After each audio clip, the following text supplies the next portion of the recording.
อยู่สาธารณรัฐสังคมนิยมเวียดนามได้นำเอาความทันสมัยมาสู่หัตถกรรมเครื่องปั้นดินเผา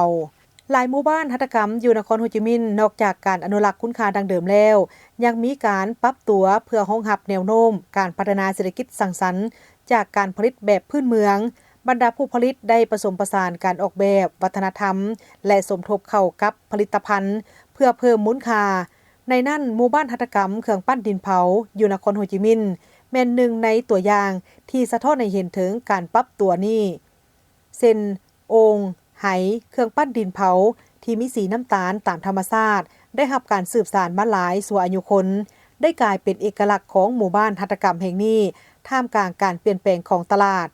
บรรดาโรงงานยังคงรักษาคุณค่าดังเดิมพร้อมทั้งปรับปรุงรูปแบบสินค้าให้สอดคล้องกับความเป็นความต้องการของผู้สวมใช้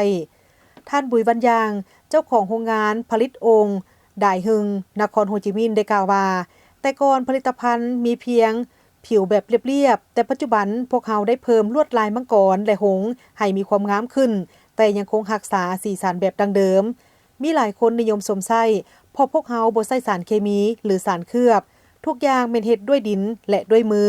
บ่เพียงแต่ยังคงรักษามรดกแบบดังเดิมสร้างสีมือรุ่นใหม่ยังได้นำเอาแนวความคิดของการออกแบบทันสมัยมาปรับใช้เข้ากับผลิตภัณฑ์จากพาหนะที่ใช้ในชีวิตประจำวันเครื่องปั้นดินเผารับการพัฒนาเป็นของตกแต่งเป็นของต้อนของฝากและผลิตภัณฑ์ที่สอดคล้องกับวิถีชีวิตยุคใหม่นี่ยังเป็นทิศทางที่ช่วยเฮ็ดให้ผลิตภัณฑ์ก้าวเข้าสู่ตลาดทางภายในและต่างประเทศตื่มอีกท่านวิงซวนวิงผู้ก่อตั้งแบรนด์หนังเซรามิกได้กล่าวว่าพวกเขาได้นำเอาความทันสมัยมาประยุกต์ใช้กับผลิตภัณฑ์พื้นเมือง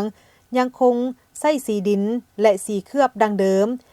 แต่แทนที่จะเฮ็ดเพียงแต่ถ้วยหรือซ้ำแต่พวกเขาได้มีการออกแบบถ้วยสำหรับตีซามัชชะให้แทดเหมาะกับวิถีชีวิตยุคใหม่แต่ละเดือนผลิตแม่นประมาณ500ถึง 2,000 อันและจำหน่ายในห้านของต้นของฝากพร้อมทั้งส่งให้กับโรงแรมและร้านอาหารท่านเลบางอกรองประธานสมาคมส่งออกสินค้าหัตถกรรมเวียดนามได้ฮู้ว่าเขาเจ้ามีความกล้าหาญและกระตือรือร้นในการเข้าถึงตลาดผลิตภัณฑ์กระจายเข้าไปในหลายด้านของชีวิตอยู่ศูนย์จำหน่ายเครื่องใช้ในสหรัฐออสเตรเลียล้วนแต่มีสินค้าเครื่องปั้นดินเผาของนครโฮจิมินห์วางจำหน่ายท่านวูงอกดังหัวหน้ากรมพัฒนาชนบทกสิกรรมและสิ่งแวดล้อมนครโฮจิมินห์ได้กล่าวว่าพวกเขาได้ผสมประสานกับหลายภาคส่วนและองค์การปกครองท้องถิ่นเพื่อกำหนดหลักเกณฑ์ด้านวัฒนธรรมและสังคมพร้อมทั้งสร้างความเข้าใจให้แก่ประชาชนเห็นถึงผลประโยชน์ของการอนุรักษ์และสืบสานอาชีพดังเดิมตื่มอีก